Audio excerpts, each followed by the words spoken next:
स्वागत है आपका अपने YouTube चैनल अटल एकेडमी पे।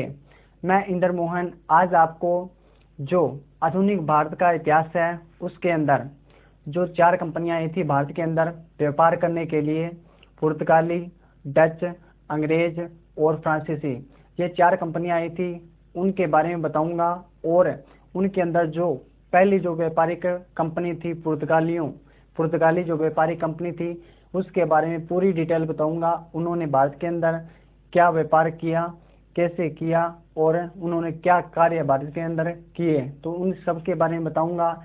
और प्रथम जो व्यक्ति था पुर्तगाली वो कौन था, कब आया था और उनका वायसराय कौन था, इन सभी के बारे में बताऊंगा दोस्तों। तो दोस्तों ये जो वीडियो है ये आपके जितने भी एग्ज़ाम हैं जैसे एसएससी, रेलवे, एनटीपीसी और जीडी, आर्मी, आप किसी भी एग्ज़ाम को कंडक्ट कर रहे हो तो ये जो वीडियो है आपके लिए हेल्पफुल रहने वाली है। तो आप दोस्तों जो पुर्तगालियों का आगमन है भारत के अंदर, इससे संबंधित आपसे एक क्वेश्चन डेफिनेटली पूछता है। चाहे आपके एग्ज़ाम के अंदर 25 क्वेश्चन आते हैं जीके के, उसके अंदर एक क्वेश्चन आपको इन 4 कंपनियों से डेफिनेटली देखने को मिलेगा दोस्तों। ये मैं आपके साथ वादा करता हूं दोस्तों, क्योंकि पुर्तगाली ऐसी कंपनी थी दोस्तों, इसने सबसे पहले व्यापार किया था भारत के अंदर, तो इससे संबंधित क्वेश्चन बनता ही बनता है। तो आपको क्या करना है दोस्तों, आपको अच्छे से इस टेबल की फॉर्म में याद करना है और नोट भी करना है, ताकि कल को कोई एग्जाम के अंदर क्वेश्चन बनता है तो आपके सबसे पहले जो आपने टेबल की फॉर्म में पढ़ा है इस वीडियो के माध्यम से और अपने नोट्स के माध्यम से, तो सबसे पहले वो इमेज आपके दिमाग में छपनी चाहिए कि हमने टेबल में क्या पढ़ा था। तो दोस्तों इस टेबल की फॉर्म में याद करना है, टेबल की फॉर्म में नोट करना है। तो दोस्तों ज़्यादा समय बर्बाद न करते हुए शुरू करते हैं आज का टॉपिक, पुर्तगालियों का आगमन। तो दोस्तों अगर ये वीडियो आपको अच्छी लगती है तो इस वीडियो को लाइक करें, शेयर करें और चैनल को सब्सक्राइब करना न भूलें दोस्तों। तो आइए शुरू करते हैं आज का टॉपिक, पुर्तगालियों का आगमन। तो यहाँ पे क्या है दोस्तों, मैंने लिखा है नाम कि सबसे पहले कौन आया था, और यहाँ पे लिखा है कब आया था, और यहाँ पे उसके क्या कार्य हैं, महत्वपूर्ण उनके क्या तथ्य हैं, उनके बारे में लिखूंगा। तो आपको एक एक पॉइंट नोट करते जाना है और साथ साथ याद भी करते जाना है दोस्तों, ताकि कल को कोई एग्जाम के अंदर ऐसा क्वेश्चन बनता है तो आप आसानी से कर पाएं।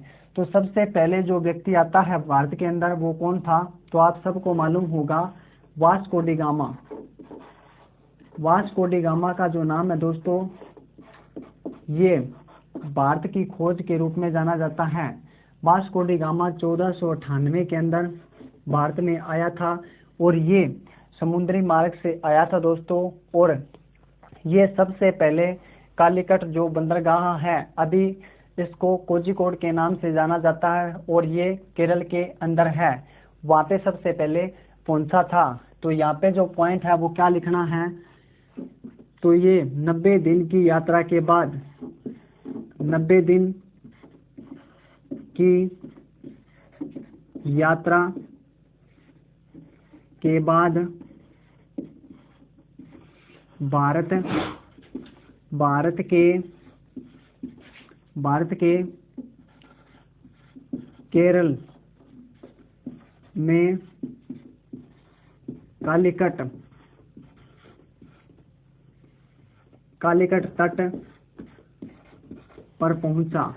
ठीक है दोस्तों, यहाँ पर ये 90 दिन की यात्रा करने के बाद समुद्री मार्ग से आया था, 90 दिन की यात्रा की और उसके बाद भारत के केरल के अंदर जो कालीकट बंदरगाह है, अब तट है, उसके अंदर पहुंचा था। ठीक है दोस्तों, तो जो कालीकट के अंदर शासक था, कालीकट का जो शासक था वो था राजा जमोरियन था दोस्तों। इसने वास्को डी गामा का भव्य स्वागत भी किया था। तो यहाँ पे क्या लिखना है कि जो राजा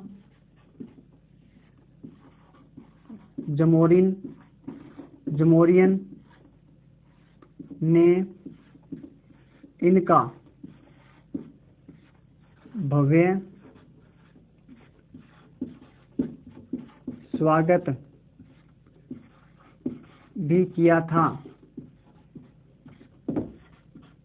ठीक है दोस्तों, भव्य स्वागत भी किया था। अब दूसरी बात क्या आती है, जो एक साइड है उसके अंदर क्या किया था, राजा जमोरिन ने उनका भव्य स्वागत किया था, फूल फाल बरसाए थे दोस्तों जब वास्को डी गामा भारत आया था। तो दूसरी तरफ क्या था, जब अरब थे भारत के अंदर, अरबों का व्यापार के अंदर था, वो व्यापार करते थे भारत के अंदर और समुद्री मार्ग से करते थे।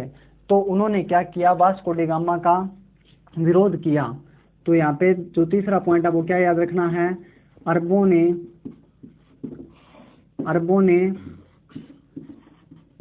वास्को डी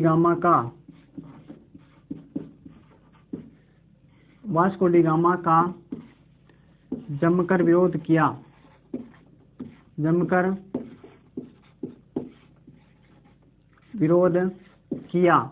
लेकिन इस पर कोई भी प्रभाव नहीं पड़ा, कोई भी इफेक्ट नहीं पड़ा। और जो वास्को डी गामा थे दोस्तों, ये व्यापार के मकसद से आए थे और इन्होंने सबसे पहले काली मिर्च का सबसे पहले व्यापार किया था भारत के अंदर। और काली मिर्च यहाँ से लेकर गए थे पुर्तगाल ले जाने के बाद दोस्तों इस मिर्च से 60 गुना मुनाफा हुआ था कीमत चुकाने के बाद। तो यहाँ पे क्या लिखना है, तो वास्को डी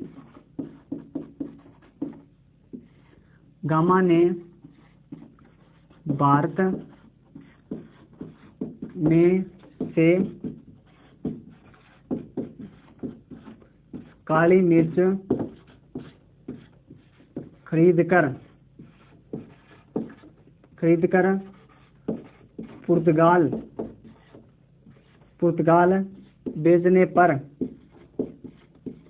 बेचने पर इसको 60 गुना मुनाफा हुआ था। ठीक है दोस्तों, तो अब क्या था कि वास्को डी गामा जो था उसने व्यापार किया था, काली मिर्च का व्यापार किया था और इसने भेज दी भाई साहब, पुर्तगाल भेज दी। वहाँ पे इसको क्या हुआ था, जो कीमत थी वो चुकाने के बाद 60 गुना मुनाफा हुआ इसको। तो क्या हुआ, जो और व्यापारी थे पुर्तगाल के अंदर और व्यापारी थे, उनको क्या हो गया, उनको लालच हो गया, भाई इसने तो 60 गुना मुनाफा कमाया है भारत के अंदर, और हम भी चलते हैं और भारत के अंदर व्यापार करते हैं और यहाँ वहाँ से सामान खरीदेंगे और पुर्तगाल भेज देंगे। पुर्तगाल भेजने के बाद हम भी 60 गुना मुनाफा कमाएंगे, 70 गुना मुनाफा कमाएंगे, नई नई चीज़ लेके यहाँ पे आएंगे। ठीक है दोस्तों, तो उन्होंने क्या किया, भारत के अंदर आना शुरू कर दिया। तो एक बात यहाँ पर जो नोट करने वाली है वो क्या लिखना है दोस्तों, तो एक क्वेश्चन जो आमतौर पर पूछा जाता है कि भारत की समुद्री मार्ग से भारत की खोज करने वाला व्यक्ति कौन था, तो वो था वास्को डी गामा। तो दोस्तों ये आपके दिमाग में आता होगा कि भारत की क्या कोई गुम हुई चीज़ थी क्या, भाई इसकी खोज की थी वास्को डी गामा ने? नहीं दोस्तों, ऐसा कुछ भी नहीं था। समुद्री मार्ग से जब ये वास्को डी गामा भारत आया था तो इसलिए इसको खोज के नाम से जाना जाता है और इसने समुद्री मार्ग की खोज की थी दोस्तों। तो इस बात को भी आप याद रखना है कि भारत की खोज करने वाला व्यक्ति कौन है,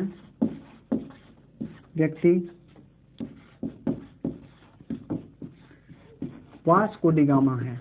ठीक है दोस्तों, अब क्या होता है दोस्तों, जब वास्को डी गामा 1500 के अंदर वापस चले जाते हैं काली मिर्च को लेकर और उन्होंने तो 60 गुना मुनाफा कमा लिया और दोबारा फिर आते हैं। कब आते हैं, तो वो आते हैं 1503 के अंदर। ये भी लिख लेना है, 1503 में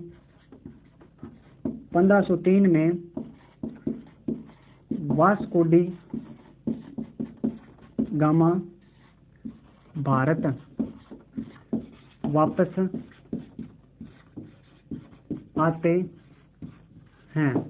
ठीक है दोस्तों, भारत वापस आते हैं और अपना व्यापार दोबारा से शुरू करते हैं। ठीक है दोस्तों, तो ये जो पॉइंट हैं, ये जो तथ्य हैं, ये बहुत ही इम्पोर्टेंट है दोस्तों। इनको आप याद रखना है और साथ साथ कॉपी में नोट भी करते जाना है, क्योंकि इनसे संबंधित ही पूछता है और कुछ भी नहीं पूछता है। या तो ये ऐसे पूछ लेगा कि जब वास्को डी गामा भारत आया था तो उस समय कालीकट का जो शासक था वो कौन था, भव्य स्वागत किसने किया था, तो राजा जो जमोरियन थे उन्होंने।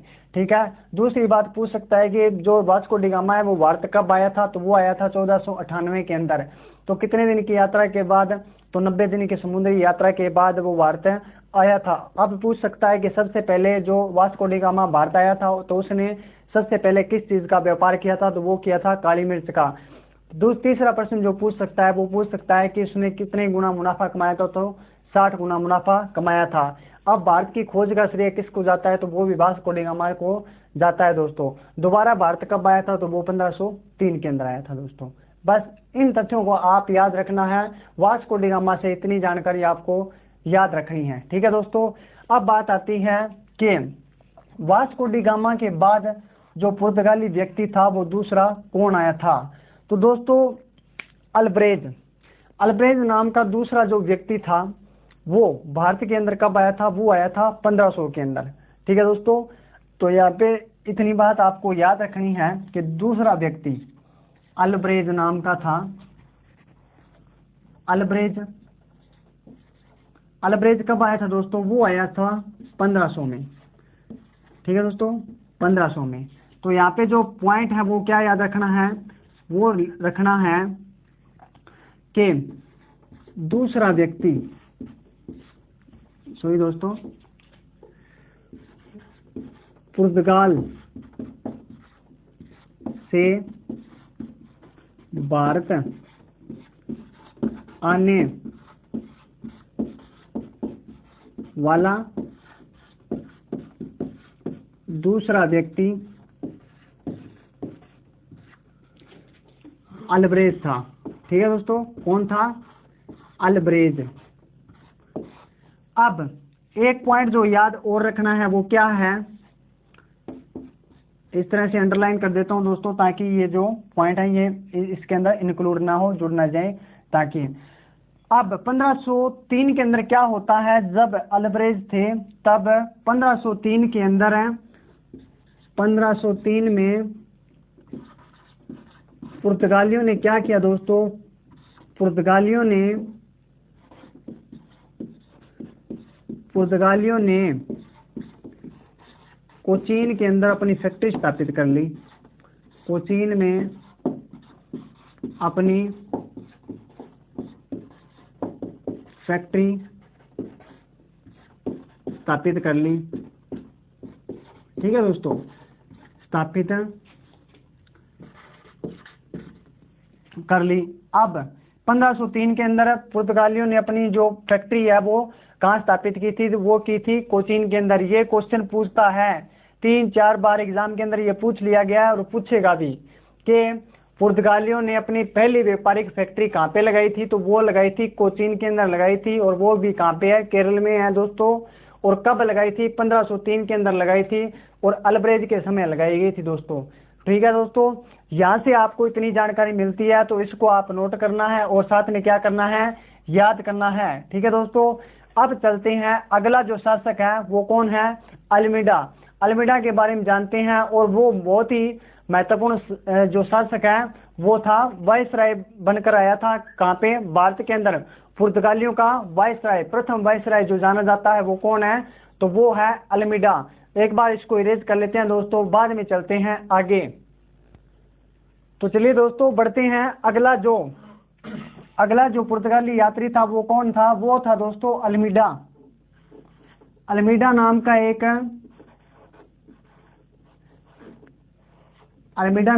एक पुर्तगाली यात्री आया था भारत के अंदर। ये इससे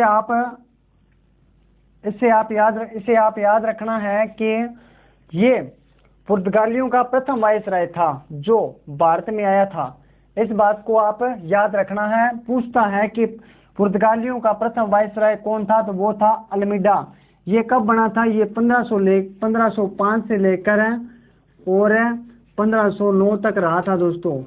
ठीक है, तो यहाँ पे जो पॉइंट लिखना है वो क्या लिखना है, पहला पॉइंट लिखना है, पहला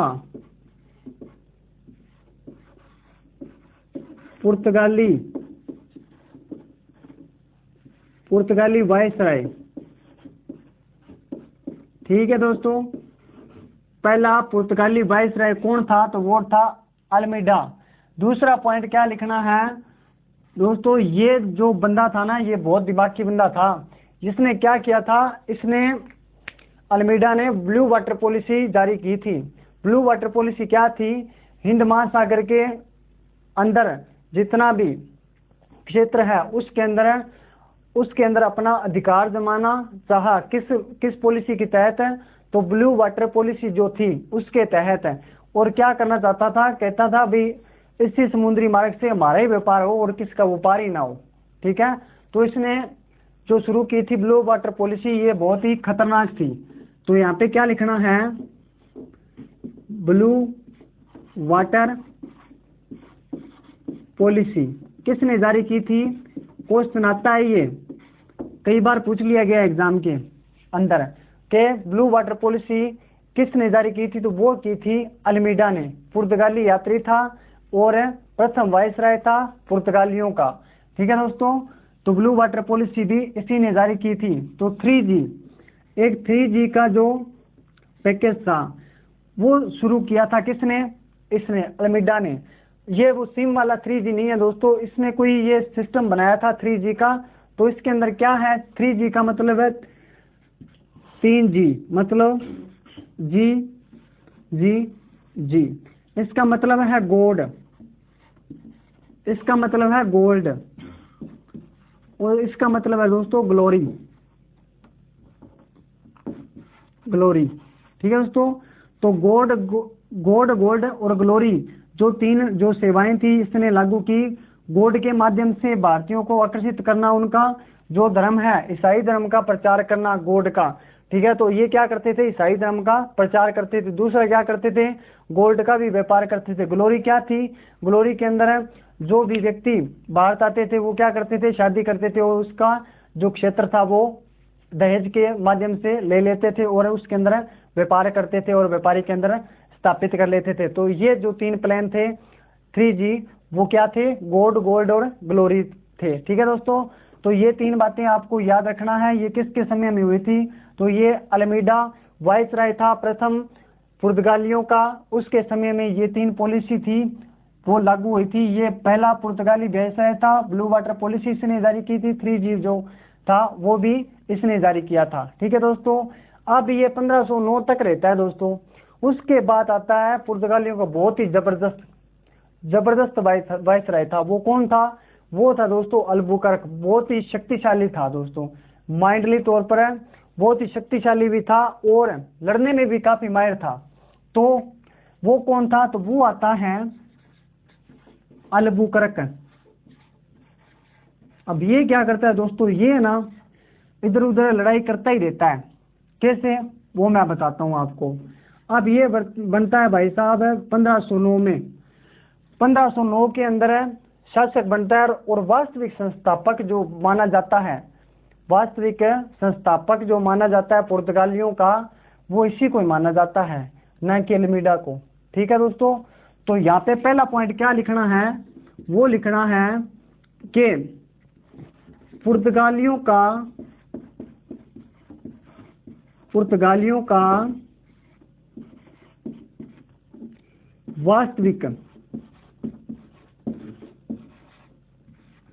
वास्तविक जो संस्थापक था वो कौन था, तो वो था अल्बुकर्क। ठीक है दोस्तों, दूसरी बात क्या याद रखनी है, दूसरी बात याद रखनी है कि मैंने आपको बताया है ना, ये इधर उधर लड़ता ही रहता है। ठीक है, ये परिश्रम करते ही रहता है इधर उधर। अब इसने क्या किया, इसने लड़ते लड़ते और जो बीजापुर के शासक थे, शाह आलम जो शासक था इसका, उसके साथ इसने क्या की, लड़ाई करने के बाद क्या हुआ दोस्तों, इसने 1510 के अंदर 1510 में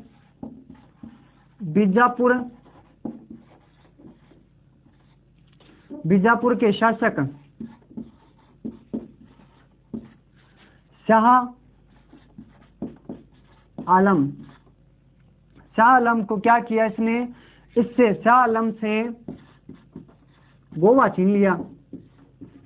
गोवा जो भारत का सबसे छोटा राज्य है वो छीन लिया, गोवा छीन लिया। अब क्या किया दोस्तों इसने, गोवा तो छीन लिया, अब क्या किया, जो इसके बाद वायसराय आता है वो कौन है, डी कुन्हा। डी कुन्हा के नाम का जो वायसराय आता है उसने क्या किया, जो गोवा जीता था किसने, अल्बुकर्क ने, उसको राजधानी बना दिया किसने, तो डी कुन्हा ने। तो यहाँ पे आपको ये पॉइंट याद रखना है, जीता किसने था, अल्बुकर्क ने, राजधानी किसने बनाया था, तो डी कुन्हा ने। तो यहाँ पे जो तीसरा पॉइंट है वो क्या याद रखना है, तो डी कुन्हा। डी कुन्हा 1510 के अंदर क्या करते हैं, गोवा को राजधानी